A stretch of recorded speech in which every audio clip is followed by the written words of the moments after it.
Praise the Lord, hallelujah. இயேசுவின் நாமத்தில் உங்களை வாழ்த்துகிறேன், உங்களை அன்போடு வரவேற்கிறேன். இந்த காலை உடன்படிக்கை தியானத்திற்கு welcome to the covenant of the day. And today is 30th July 2024, Tuesday. Pavul ஒவ்வொரு நாளும் பரிசுத்த ஆவியானவர் துணை கொண்டு அநேக காரியங்களை சொல்லி வருகிறார். இன்றைக்கு ஒரு முக்கியமான செய்தியை சொல்லுகிறார். 10ஆம் அதிகாரம் 25வது வசனம், எபிரேயர், Hebrew chapter 10 verse 25. பார்ப்பங்களா? God is good. And let us not neglect our meeting together as some people do, but encourage one another, especially now the day of his return is drawing near.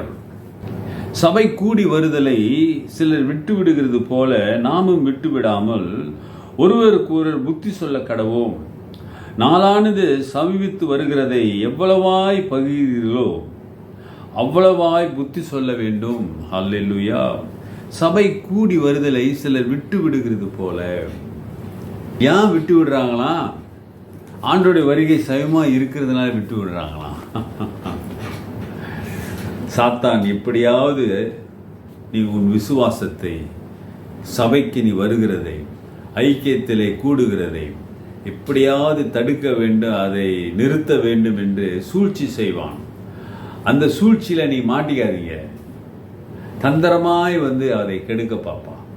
சபை கூடுதலை விட்டு விடுகிறார்கள்.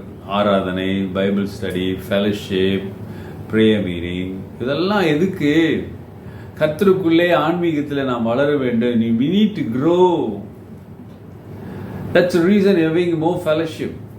But the Bible says, the Holy Spirit says, என்ன சொல்றாரு? சபை கூடி வருதலை நிறுத்தி விடுகிறார்கள்.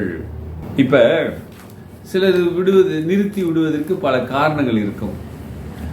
அவங்களுக்கு அது ரொம்ப குட் வேல்யூவான ரீசனாக இருக்கும்.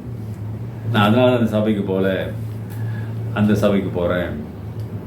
You might have a good thousands and one reason, good reasons. இப்போ உன் குடும்பத்தில் ஒரு பிரச்சனை இருக்குது, பிரச்சனை வருது, அதனால் குடும்பத்தை விட்டு போயிடுவியா? இன்னொரு குடும்பத்தை போய் சேர்ந்துக்குவியா? அது பாவம்.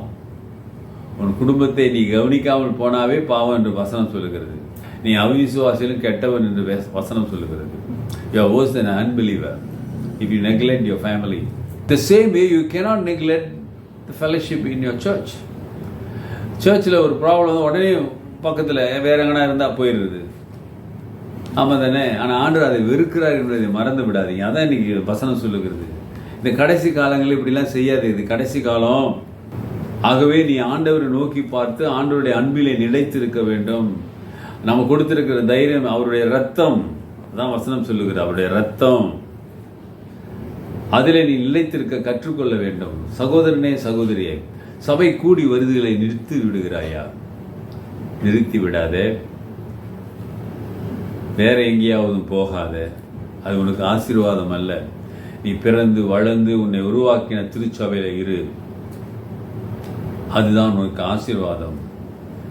நல்ல போதனைகள், சரியான வழிபாடு. You must attend where the word of God is preached, and worship and the service, everything must be according to the word of God. மனிதனுடைய இச்சையினாலும் மனிதனுடைய ஆசையினாலும் அப்படி மற்றவங்களுடைய இமிட்டேட் பண்ணி வைக்கிறத வச்சுக்கிட்டு சபை கூடி வருது நிறுத்தி விடாதே. 1000 பேர் 1000 சொன்னாலும் அந்த போதனைகள் சரியா, வசனம் சரியா, வசனம் ஆண்டவர் இயேசு சொல்லுகிற வார்த்தைக்கு சரியா இருக்கான்னு பார்க்கணும். சபை கூடி வருதலை நீ நிறுத்தி விடாதே. நிறுத்துறவங்களுக்கு புத்தி சொல்ல வேண்டுமா? அதனால தான் இப்ப நான் புத்தி சொல்றேன். அதிகமா புத்தி சொல்லு, அதிகமா அவங்களை உற்சாகப்படுத்து. ஆமா தானே? அந்த வசனம் அப்படிதான் சொல்லுது. ஒருவருக்கு ஒரு புத்தி சொல்ல கடவோம்.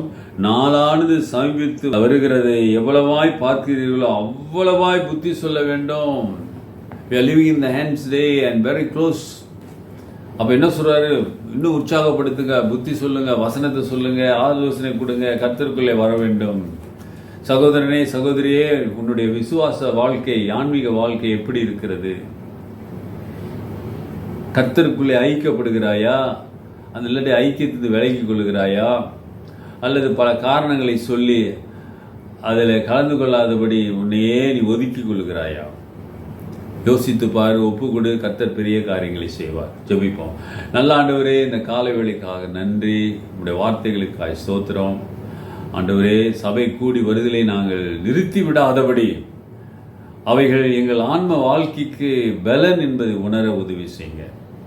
இன்றைக்கு அர்ப்பணிக்கிற பிள்ளைகள் மீது உங்களுடைய வல்லமை கடந்து செல்லட்டும்.